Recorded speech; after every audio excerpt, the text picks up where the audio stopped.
दोस्तों आपका भी बीएसएनएल सिम है लेकिन आपने रिचार्ज करवाया अनलिमिटेड 5G का, लेकिन इसमें आपके बीएसएनएल सिम पे ई का सिंबल आ रहा है, जैसे कि देख पा रहे हो इस तरह से ई आ रहा है। और ये तो छोड़ो, ये तो बिल्कुल स्लो नेटवर्क है, यहाँ पे 4G भी नहीं आ रहा है।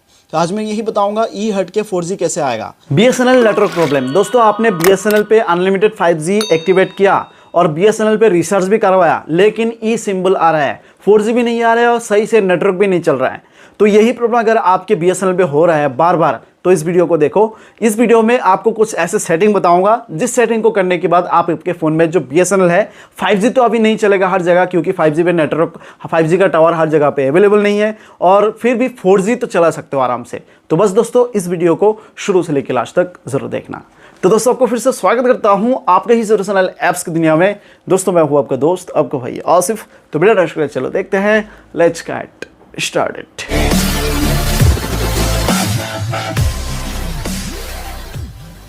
तो दोस्तों इसके लिए सबसे पहले एक रिक्वेस्ट है, जो वीडियो देख रहे हो वीडियो को लाइक कर देना है, और चैनल को सब्सक्राइब नहीं किया तो जल्दी से सब्सक्राइब कर लो, और इसके साथ जो बेल है ये ऑल बेल पे दबा के रख दो।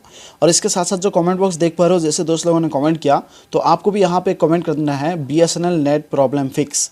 उसके बाद दोस्तों आपको करना क्या होगा, जो आपका बीएसएनएल सिम है उसमें कुछ सेटिंग करना होगा, जिसके बाद आपका बीएसएनएल पे ई नेटवर्क से वो 4G हो जाएगा। जैसे कि दोस्तों अभी यहाँ पे ध्यान से देखो, जैसे कि मेरा ये बीएसएनएल सिम है, ठीक है, और यहाँ पे ध्यान से देखो ये जो सिम है ये बीएसएनएल सिम है। डाटा ऑन किया, अभी ई भी नहीं आ रहा है, लेकिन यहाँ पे कुछ सेटिंग करना होगा जिसके बाद ये ई हट के 4G आ जाएगा।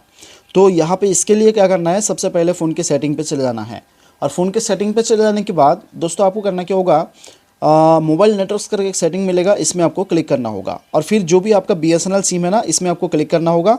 कर देने के बाद फिर यहाँ पे मिल जाएगा इस तरह से एक्सेस पॉइंट नेम्स। देखो ध्यान से देखो, नीचे देख रहे हो एक्सेस पॉइंट नेम्स, इसमें आपको क्लिक कर देना होगा। और इसमें दोस्तों क्लिक कर देने के साथ साथ यहाँ पे ये बाय डिफ़ॉल्ट जो रहता है ना, इसमें आई बटन पे क्लिक करना होगा। और आई बटन पे क्लिक कर देने के बाद ये सारा का सारा जो है, यहाँ पे आपको नेम की जगह पे थोड़ा बदलना होगा, फिर एपीएन की जगह कुछ बदलना होगा। तो नेम पे जगह यहाँ पे जो ये है इसको हटा देना है, हटा के आपको बी फिर SNL ये स्मॉल लेटर पे लिखना है। उसके बाद BSNL रैपिड नेट ये लिखना होगा, फिर कैपिटल लेटर RAPID, उसके बाद यहाँ पे फिर से कैपिटल लेटर NET। यहाँ पे ध्यान से जैसे जैसे मैं लिख रहा हूँ BSNL, B कैपिटल लेटर, उसके बाद R कैपिटल लेटर, उसके बाद नेट N कैपिटल लेटर, ये जैसे जैसे मैं लिख रहा हूँ आपको भी ऐसे ऐसे लिखना है। उसके बाद APN पे आपको क्या लिखना है, ध्यान से देखो, APN पे लिखना है R capital letter RAPID rapid, उसके बाद capital letter NET rapid net, उसके बाद capital letter BSNL capital letter B होगा, उसके बाद कैपिटल लेटर BETA। ध्यान से देखो ये लिखना होगा, ठीक है। जैसे देख पा रहे हो ये रैपिड नेट BSNL बीटा, जैसे जैसे कैपिटल लेटर है आपको भी एग्जैक्ट यही लिखना है।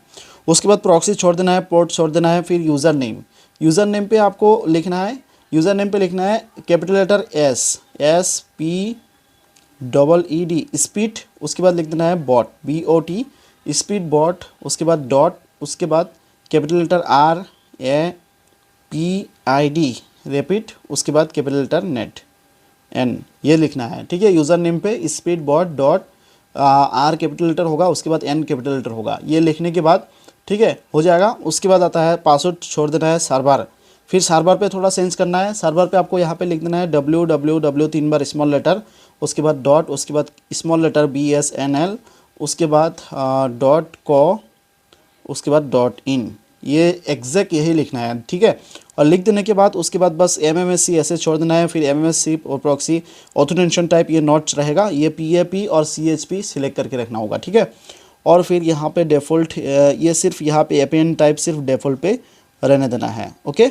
उसके बाद यहाँ पे फिर ये सारा का सारा ऐसे रहने देना। उसके बाद बैरियर नॉट स्पेसिफाइड रहेगा, बैरियर नॉट स्पेसिफाइड हटा के LTE के रखना है। उसके बाद UMTS और यहाँ पे फिर नीचे आके GPRS, ठीक है, इतना रखना है। रखने के बाद फिर बैक कर देना है।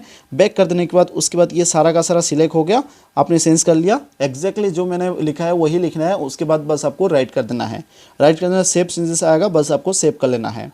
और जैसे सेव कर लोगे, सेव कर लेने के बाद फिर आपको बैक कर देना होगा। बैक कर देने के बाद फिर आपका जो सिम है ना, अभी आपको यहाँ पे प्रेफर्ड नेटवर्क टाइप पे एक बार क्लिक करना है और जो ई सिंबल आ रहा है 2G पे होगा, तो ये 2G या 3G हटा के 4G 3G इसमें सिलेक्ट करके रखना होगा, ठीक है। और ये जैसे ही 4G पे सिलेक्ट करके रखोगे, रखने के बाद फिर बैक आ जाना होगा, फिर से बैक आ जाना होगा। बस इतना सेटिंग कर लो।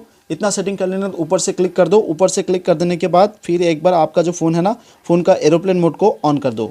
एरोप्लेन मोड को ऑन करके कम से कम 3 से 4 सेकंड रुक जाओ। रुक जाने के बाद फिर से दोबारा ऑफ़ कर दो।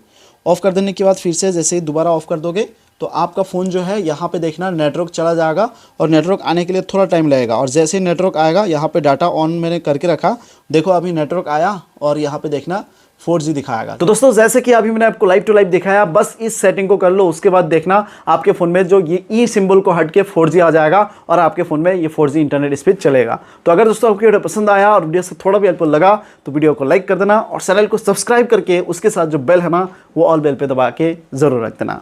तो दोस्तों आज के लिए इतना ही, फिर मिलेंगे दोस्तों आपसे अगले वीडियो में। तब तक के लिए दोस्तों खुश रहो। जय हिंद।